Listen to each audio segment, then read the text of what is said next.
genç yaşımda düştüm bu derde, eksilmez başımdan duman anay can.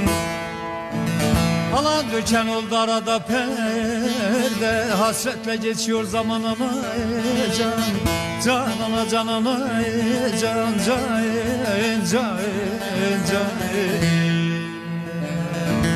Hasretle geçiyor zaman anay can.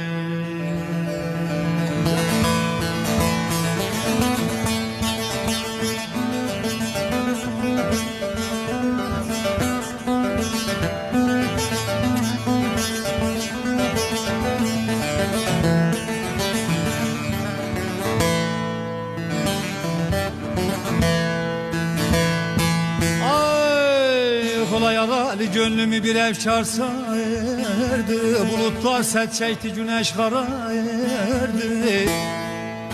Her kim olsa sevdiğini arardı, bu sevda ölümden yaman anay can. Can ana can anay can can can. Bu sevda ölümden yaman anay can.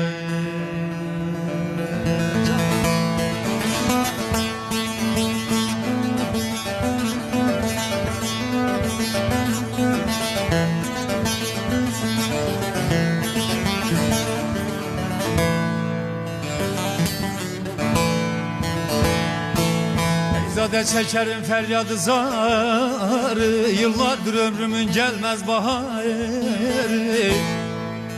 Ana hasret ettin sevdiğim yar, ben yakan başı keman anay can.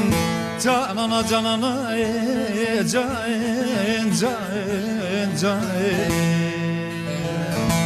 Beni yakan başı keman anay can.